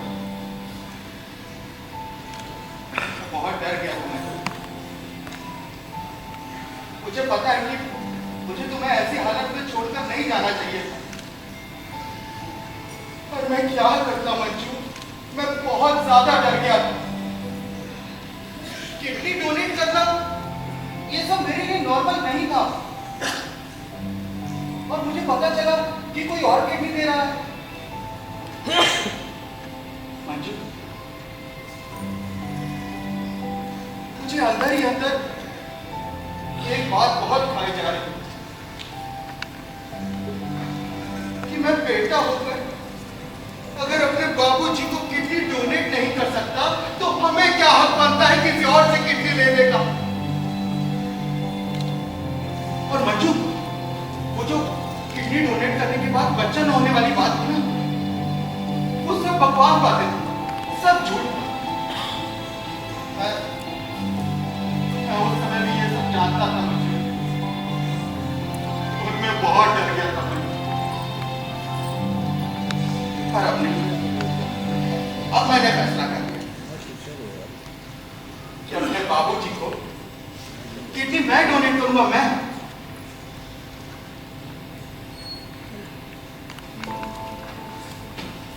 मंजू, क्या हुआ? तुम चुप क्यों है? कुछ बोलती क्यों नहीं? बहुत कुछ, पर इस बार चंदन मैंने वो नहीं किया जो दूसरों ने कहा। इस बार मैंने वही किया जो मेरे दिल ने कहा, जो मेरी आत्मा ने सही समझा। चंदन, चंदन, कभी कभी ऐसा लगता है ना कि हम अच्छे हैं, फिर क्यों सजा पाते हैं? इससे अच्छा तो बुरा होना ही सही। पर नहीं, ऐसा नहीं। कोई न कोई है जो अच्छे बुरे का हिसाब नहीं रहा है, ये तो मैं मानने लगी, और तुम्हें भी मानना होगा।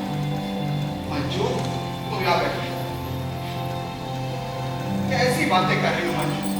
और घर में बाकी सब लोग कहाँ हैं? हॉस्पिटल गए, आज ऑपरेशन था। हैं? ऑपरेशन? किडनी कौन डोनेट कर रहा है? वो लड़का? नहीं, वो तो भाग गया। क्या? तो फिर? चंदन, कल रात हाईवे पर एक्सीडेंट, उस पर कई लोग घायल। वो सब लोग वहीं भर्ती हुए जहां बाबूजी भर्ती हुए। उसमें से एक लड़की जो बच नहीं सकी। जानते हो उसकी अंतिम इच्छा क्या थी? क्या? वो अपना देह दान करना था, और किस्मत तो देखो, उसकी किडनी बाबूजी की किडनी से मैच हो गई। क्या?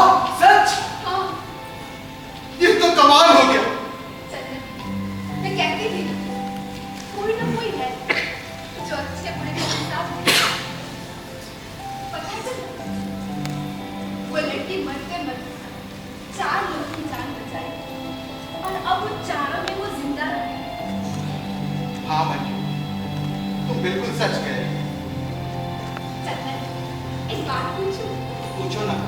अगर तुमसे कोई कहे कि तुम अपना देह दान करो, तो कर पाओ? मतलब अभी इसी वक्त? बोलो ना, कर पाओगे? हाँ, मरने के बाद मुझे क्या डर लगेगा? पता है मैं अकेले कोशिश करती रही, तुमको बचा के रखूं, गिरने न दूं। मैं गिर रहा था? मैं गिर रहा था? कहां से? मेरी नजरों से। पर आज तुमने खुद ही अपने आप को संभाला। मंजू, मंजू मुझे माफ कर दो मंजू, मैं बहुत शर्मिंदा हूं। I am really sorry.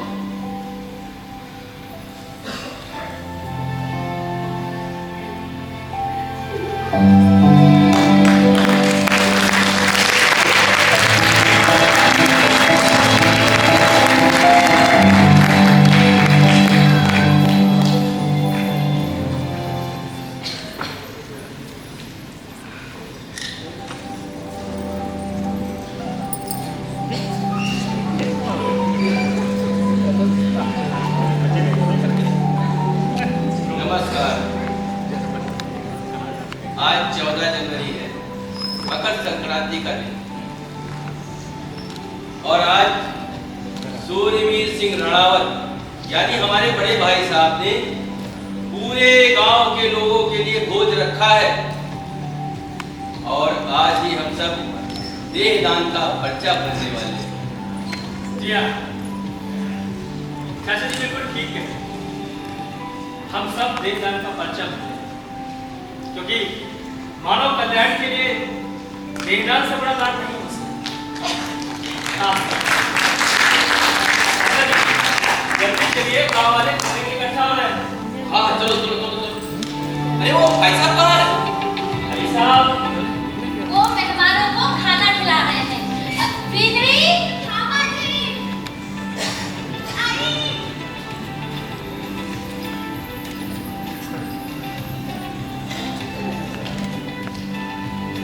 अरे भाई कहाँ घुस गया? अरे बता साहब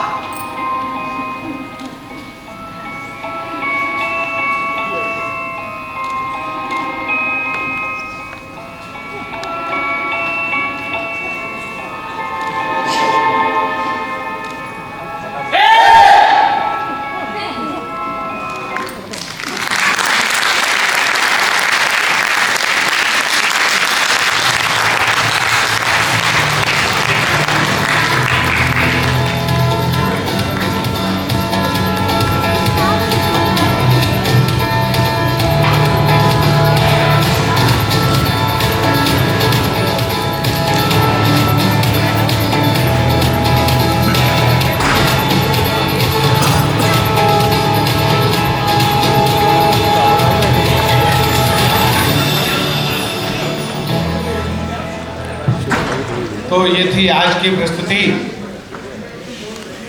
ऑरेंज जूस।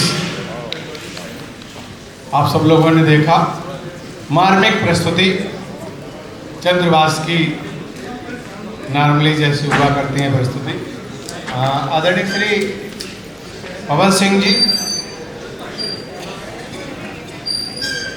अरे अंधेरे में ही आए हुए और चले भी गए। हाँ, तो आप सब लोगों को कैसी लगी एक बार आप लोगों से चाहें। निश्चित तौर से इस प्रस्तुति ने संदेश दिया है कि अगर हम अपने देहदान न कर सकें, इतनी हिम्मत ना हो हम में, तो कम से कम अपने परिवार को यदि कभी अंग की जरूरत पड़े तो अपना अंग हम स्वयं दें। इसमें तो कुछ नहीं। तो सबको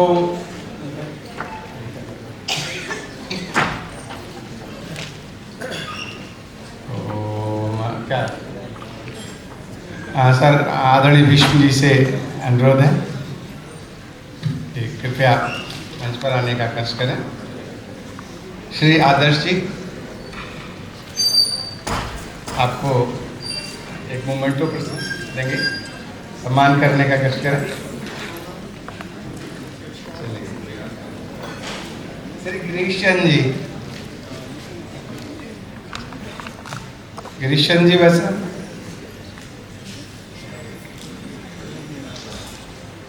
श्री संगम सुख बबुणा जी हैं।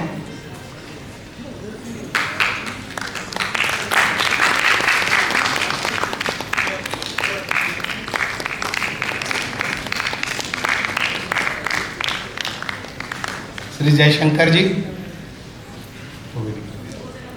थोड़ा सा नाटक विषय वस्तु ऐसी कुछ थी, हल्का सा ज़्यादा समय लेगी। सामान्यतः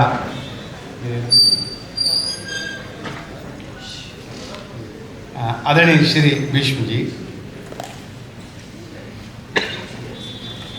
मैं दो शब्द बोलना चाह रहा था और मुझे मौका भी मिल गया।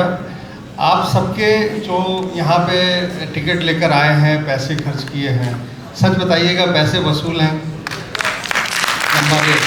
नंबर 2, पात्रों ने जिन्होंने अभिनय किया अपने किरदार में जान डाल दी कि नहीं, सच बताइएगा। और ताली उनके लिए बजाइए जो बहुत दूर हैं इस समय, जिन्होंने ये नाटक लिखा, उत्तम दादाजी जो गुजरात के हैं।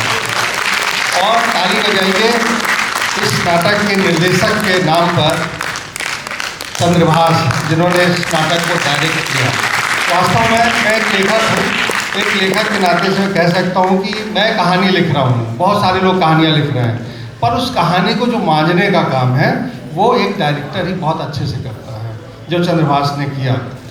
एक बार मेरी बात हो रही थी अचला नागर जी से, मैंने कहा आपने क्या बागवान कहानी लिखी, क्या आपने निकाह की कहानी लिखी? तो बोली कि निकाह जो कहानी है, जो बहुत पॉपुलर हुई, पुराने लोगों ने देखी भी होगी, वो तलाक तलाक तलाक 3 पन्ने की कहानी जो किसी फिल्मी पत्रिका में छपी। डायरेक्टर और जो प्रोड्यूसर थे इस फिल्म के, उन्होंने देखी, पढ़ी और निकाह फिल्म बन गई। वैसे ही हमारे ये जो निर्देशक हैं नाटक के होते हैं, ये लोग तराश देते हैं। और न केवल अभिषेक सिंह ने प्रवीण का किरदार कितने अच्छे ढंग से निभाया है, उसके लिए विशेष रूप से ताली। और जूही जो इस किरदार में आखिर में बोलती है कि थप्पड़ मारा मैंने, अरे तुम्हारी तो तलवारें निकल जाना चाहिए थी, ऐसे संवाद चंद्रभाष के लिए और जूही का अभिनय बहुत साधुवाद। मैं विजय बेला की पूरी टीम को बहुत बधाई देता हूँ। और मेरा लिखा एक नाटक है, बुंदेलखंड के लोक देवता लाला हरदौल हुए हैं ओरछा, अगर आप लोग गए होंगे तो वो नाटक 15 नवंबर को चंद्रभाष द्वारा चौथी बार यहाँ पर मंचित किया जा रहा है, इसी जगह पर। धन्यवाद। धन्यवाद सर। मैं अपने कलाकारों का परिचय करा दूं। चाचा जी की भूमिका में थे गिरिराज किशोर शर्मा जी, प्रवीण की भूमिका में थे अभिषेक सिंह, माँ जसमती देवी की भूमिका में थी शीलू मलिक, और मंजरी भाभी की भूमिका में थी जूही कुमारी, और सलोनी की भूमिका में थी पूजा सिंह, चंदर की भूमिका में थे प्रणव श्रीवास्तव, और इस नाटक में भानु की भूमिका और निर्देशन की भूमिका में मैं चंद्रभाष सिंह।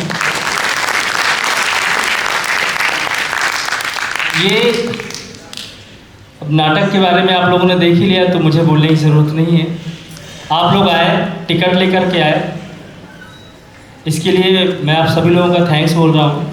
और हमारा जो अगला नाटक है जो इसी मंच पे होना है, लाला हरदौल, ऐतिहासिक पृष्ठभूमि पर है, उसका पोस्टर भी बाहर लग गए होंगे। 15 नवंबर को होगा इसी ऑडिटोरियम में, और वो भी टिकट शो ही है। आप लोग टिकट लेकर के नाटक देखने आए, इस परंपरा को बनाकर रखें, क्योंकि सरकारी अनुदान से नाटक उतने ज़्यादा नहीं हो सकते और उतने अच्छे नहीं हो सकते जितना आप लोगों के जो टिकट शो पे होते हैं। तो ये भी नाटक बहुत ही अच्छा है, और मैं चाहूँगा इस पोस्टर को आगे ले आए।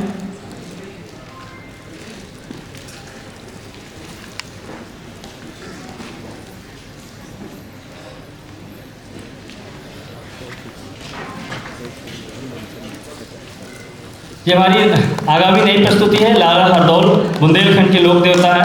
ओरछा आप जाएंगे तो इनका बहुत इतिहास देखने को मिलेगा, और ये ऐतिहासिक है, शाहजहां के शासनकाल की है, तो आप लोगों को अच्छा लगेगा। और एक अभी एक छोटा सा क्या नाटक है, 3 तारीख को कबीरा, वो बौद्ध ऑडिटोरियम में है, वो लोग आप लोग देखने आइएगा। और आप सभी का बहुत बहुत धन्यवाद। शुभ रात्रि।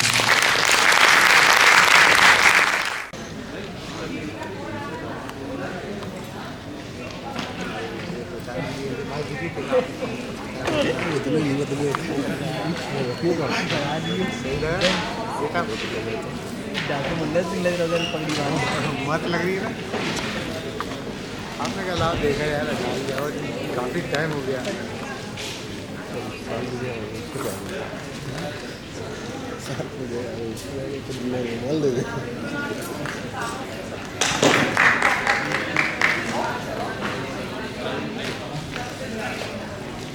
मौसम भी ठंडा आ रहा है।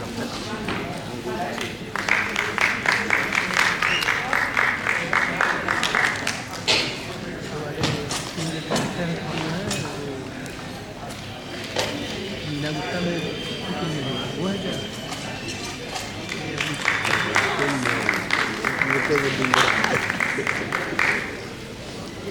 एकदम वही लग रहा है भाई।